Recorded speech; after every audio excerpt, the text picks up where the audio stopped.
मैं वैद्य आर निवास दुर्गा आयुर्वेद भवन के इस वीडियो में आप सभी का अभिनंदन करता हूं।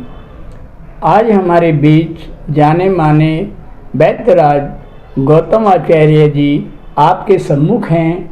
मैं वैद्यराज जी से इस बेल फल जो आप देख रहे हैं सामने रखा है, इसके उपयोगिता और किस किस रोग के अंदर काम करता है। वैद्य जी आपका स्वागत है। आप इसके बारे में हमारे दर्शकों को जी देखिए वैद्य जी, जैसा कि ये तो सब जानते ही हैं कि जो बेल फल होता है लगभग यह एक 25 से 30 फुट ऊंचा एक वृक्ष होता है और इसमें अक्सर जो है मई जून से जो है पुष्प आना शुरू होते हैं, जो कि अगर नवंबर दिसंबर तक वह है जी पुष्प जो है पूरे विकसित होते हैं और दिसंबर जनवरी में फल आने इसमें शुरू हो जाते हैं, जो कि अपना अगली मई जून तक पूरे जो है विकसित होकर के लगभग इस साइज में यह फल बन करके विकसित हो जाते हैं जी। जो बेल का जो वृक्ष होता है लगभग दो तरीके की इसकी प्रजातियां हम कह सकते हैं।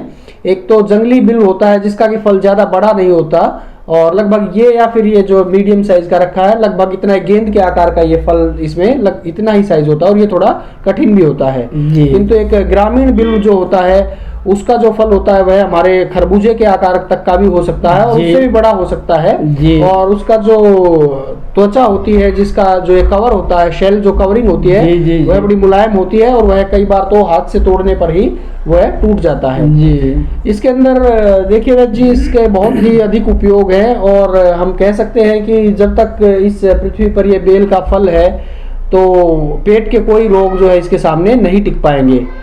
तो चलिए इसके बारे में धीरे धीरे हम चर्चा करते हैं और मैं आपको बताता हूँ। सबसे पहले हम इस फल के बारे में जाने। देखिए जैसा कि गेंद के आकार का फल है, इसके अंदर लगभग 8 से 10 से लेकर के 15 तक कुछ कोश होते हैं, कंपार्टमेंट्स होते हैं, जिनके अंदर जो है वो बेलकिरी या जो मज्जा होती है वह जिसको बिल पेशिका कहते हैं, लगभग एक पेशी के आकर के मस्कुलर जो है इसके अंदर गूदा होता है जिसको कि बेलगिरी कहते हैं और वही जो है आमतौर पर इस फल का उपयोग या प्रयोजन हम लिया जाता है। देखिए एक बेल फल ही ऐसा है जिसको कि पके की अपेक्षा कच्चे फल के जो है अधिक उपयोग माने जाते हैं।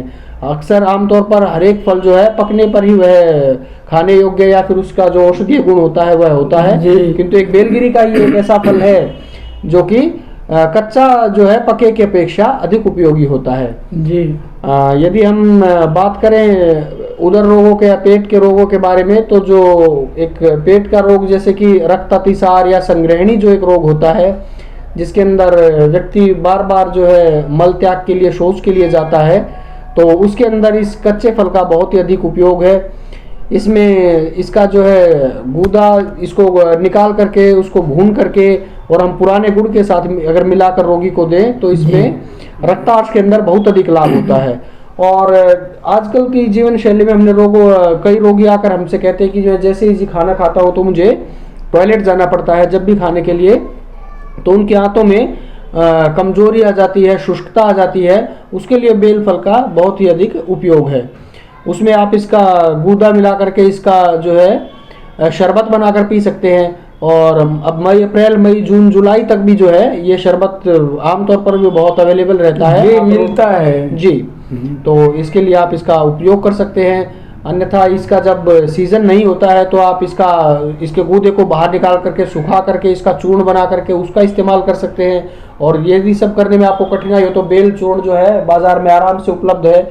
आसानी से आप इसका 3 से 4 ग्राम चूर्ण और आराम से वैसे भी ले सकते हैं। इसका जो है ये पानी में घोल करके 2 चम्मच इसको लें तो आपका जो है पेट की जो सभी बीमारियां हैं उससे आपको राहत जी। इसका शरबत तो 12 मास मिलता है, कभी भी ले जी जी। हाँ, बेल का शरबत देखिए बाजार में मुरब्बा होता है, इसका शरबत होता है। जब सीजन नहीं है इसका तो अब तो आयुर्वेदिक कुछ दवाइयां इसका बेल का अवलेह भी बनाती हैं और इसके बहुत सारे बिल जो दशमूलारिष्ट जो होता है उसका प्रथम जो घटक द्रव्य है वो बिल ही है।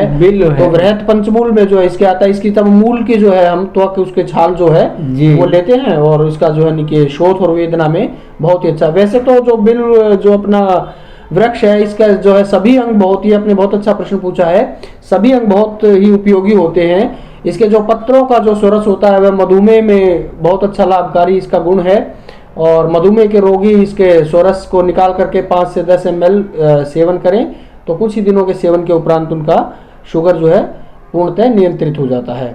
इसके पत्ते का सोरस निकाल कर कई बार यदि कान में किसी को कर्णशूल का कान में दर्द होता है तो उसके अंदर उसकी 2-3 बूंद डाल सकते हैं तो इसको कान के दर्द से तुरंत राहत मिलती है। इसकी जो वृक्ष की छाल का जो है चूर्ण भी हम जो है उसको उपयोग कर सकते हैं, वात रोगों में इसका बहुत अच्छा उपयोग है। मूल का तो हम इसमें चूर्ण इस्तेमाल करते ही हैं। तो बिल के बहुत अधिक इसमें फायदे हैं। यह मस्तिष्क दौर्बल्य में इसका इस्तेमाल होता है। इसको वर्णों के ऊपर इसका जो मैंने बताया कि जो छाल का चूर्ण का जो है इनके हम छिड़काव कर सकते हैं जी। और रक्ताश के अंदर तो मैंने बताया है कि यह एकल औषधि ऐसी है जो कि किसी सभी प्रकार के जो है रक्ताश को ठीक करने में उपयोगी है। बाकी मूत्रदाह वगैरह में भी, जिसमें पेशाब में जलन आदि के अंदर भी इसको मैंने बताया, इसके फल को जो इसका गूदा होता है उसको भून करके गुड़ के साथ लेने से बहुत ही आशातीत लाभ मिलता है। वैद्यराज जी, आपने बहुत अच्छी जानकारी दी। कुछ और विषय ऐसा बताइए जो हर व्यक्ति जो है इसका इस्तेमाल कर सके।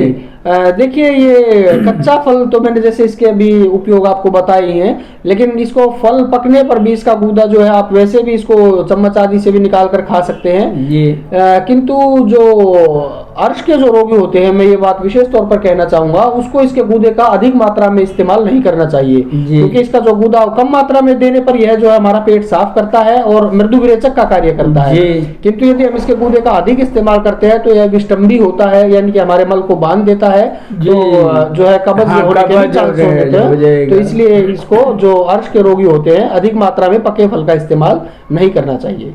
ये विशेष रूप से मैं बताना चाहूँगा। वैद्यराज जी, आपने बहुत अच्छी जानकारी हमारे दर्शकों को दी, तो हम आपके आभारी हैं। आपका बहुत बहुत धन्यवाद।